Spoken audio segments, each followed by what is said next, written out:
जय हिंद साथियों, आप सभी को हमारे एनसीसी 105 पर स्वागत है। आज मैं इतिहास का बेसिक कॉन्सेप्ट लेके आया हूं, जो कि आप लोगों को जीके में बहुत ही महत्वपूर्ण क्वेश्चन बताऊंगा। साथ ही इसमें जितने भी भाई अभी हमारे साथ जुड़े हैं सभी को धन्यवाद देता हूं। तो चलते हैं बोर्ड के ऊपर। इतिहास में इसमें सबसे पहला बेसिक जानकारी लेंगे, ठीक है। इतिहास जो है किस शब्द से बना है, इसका अर्थ क्या होता है, और इस इतिहास को भारतीय अनुसार कितने भागों में बांटा गया है, किसके द्वारा बांटा गया है, ये सभी हम जानेंगे, ठीक है। इतिहास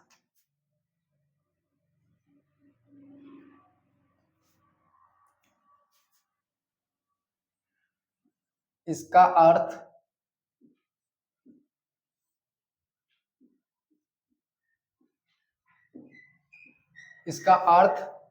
जानना होता है, यानी कि इतिहास का अर्थ जानना होता है, जानना, ठीक है। ये इतिहास शब्द लैटिन भाषा, लैटिन एवं ग्रीक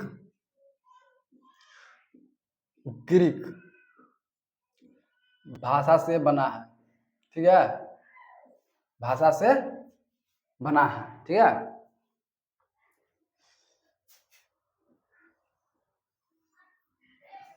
इतिहास का जनक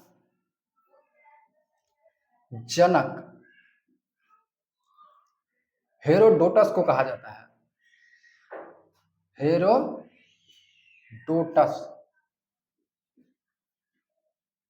हेरोडोटस को कहा जाता है, ठीक है।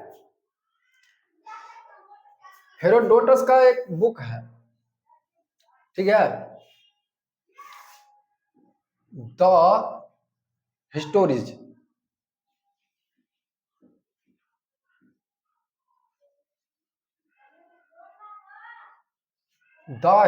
ठीक है। इसके बाद इतिहास का इंग्लिश में हिस्ट्री होता है।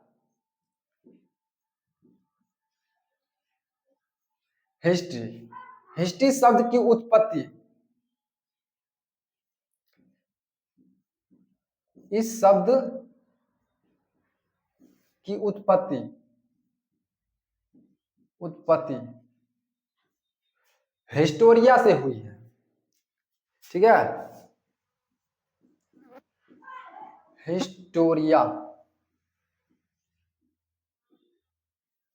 हिस्टोरिया शब्द से हुई है, ठीक है।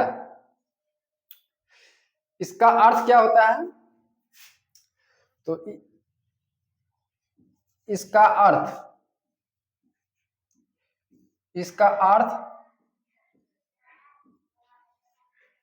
खोज होता है, खोज या छानबीन, जो भी है खोज है, ठीक है।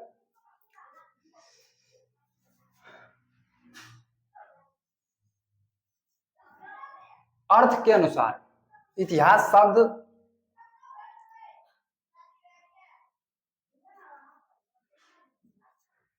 इतिहास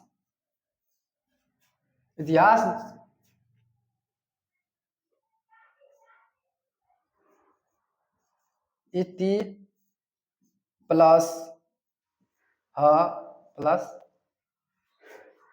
आस,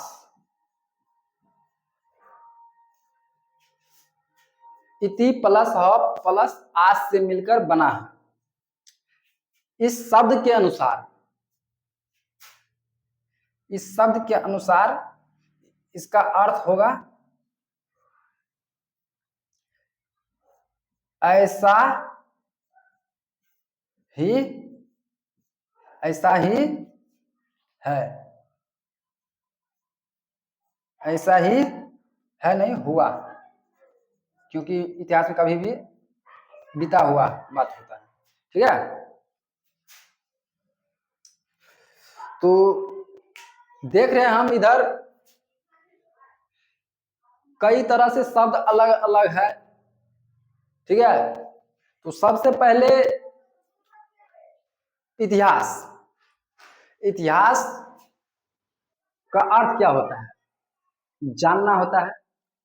इतिहास किस भाषा से बना है, तो लैटिन एवं ग्रीक भाषा से बना है। ठीक है, इतिहास का जनक किसे कहा जाता है या पिता किसे कहा जाता है, हेरोडोटस को कहा जाता है। ठीक है, हेरोडोटस ने अपनी एक पुस्तक लिखी जिसका नाम क्या है, द हिस्टोरीज। क्या, द हिस्टोरीज।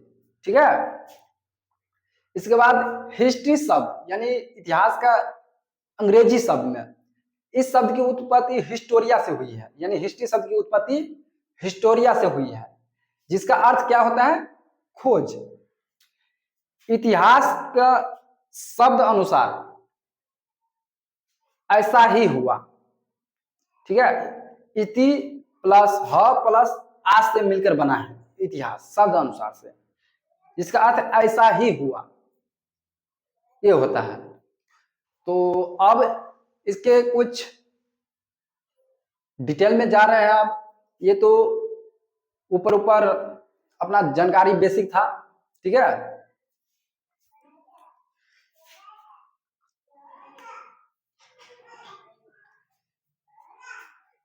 इतिहास को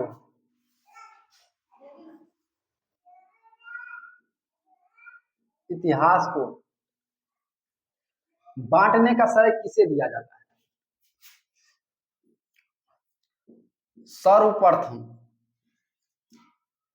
सर्वप्रथम इसे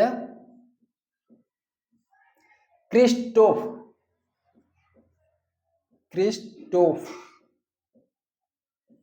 क्रिस्टोफ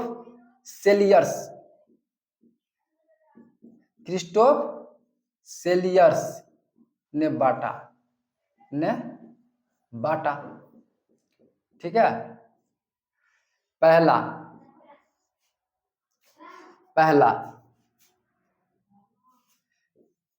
प्राचीन इतिहास, दूसरा मध्यकालीन इतिहास, और तीसरा क्या है, आधुनिक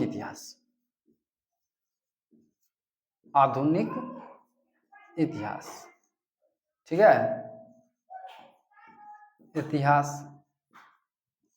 ठीक, ये क्या हो गया, पूरा विश्व में यानी पूरा दुनिया में इतिहास को बांटने का श्रेय किसे दिया जाता है, क्या, क्रिस्टोफ सेलियर्स। किसे, क्रिस्टोफ सेलियर्स को दिया जाता है। ठीक है,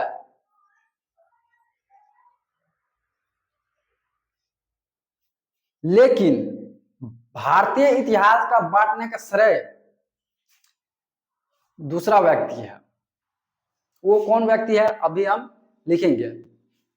यदि भारतीय इतिहास का बात करेंगे तो अलग हो जाएगा, विश्व इतिहास का बात करेंगे यानी पूरा वर्ल्ड में, तो क्रिस्टोफ सेलियर्स हो जाएगा। और प्राचीन इतिहास, मध्यकालीन इतिहास और आधुनिक इतिहास में बांटा है। अब भारतीय इतिहास को बांटते हैं। भारतीय इतिहास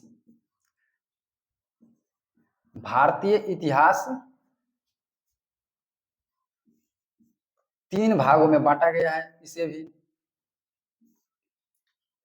ठीक है, जिस प्रकार क्रिस्टोफ सेलियर्स ने 3 भागों में बांटा है, उसी प्रकार भारतीय इतिहास को भी 3 भागों में बांटा गया है।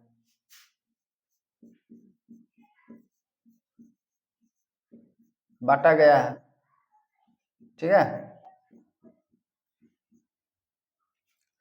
पहला हिंदू, दूसरा मुस्लिम, तीसरा ब्रिटिश।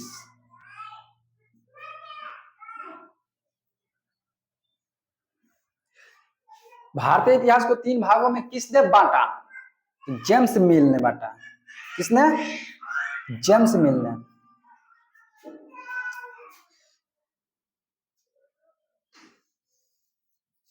जेम्स मिल ने, ठीक है। जेम्स मिल ने भारतीय इतिहास को 3 भागों में बांटा। किस आधार पर बांटा? तो धर्म और शासक के अनुसार बांटा। ये किस आधार पर बांटा? धर्म एवं शासक के अनुसार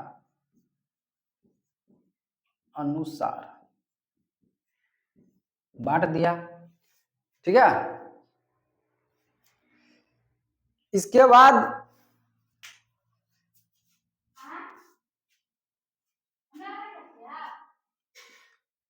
ये हो गया इधर। फिलहाल आप लोग इसे स्क्रीनशॉट ले सकते हैं, ठीक है। मैं साइड हो जा रहा हूं।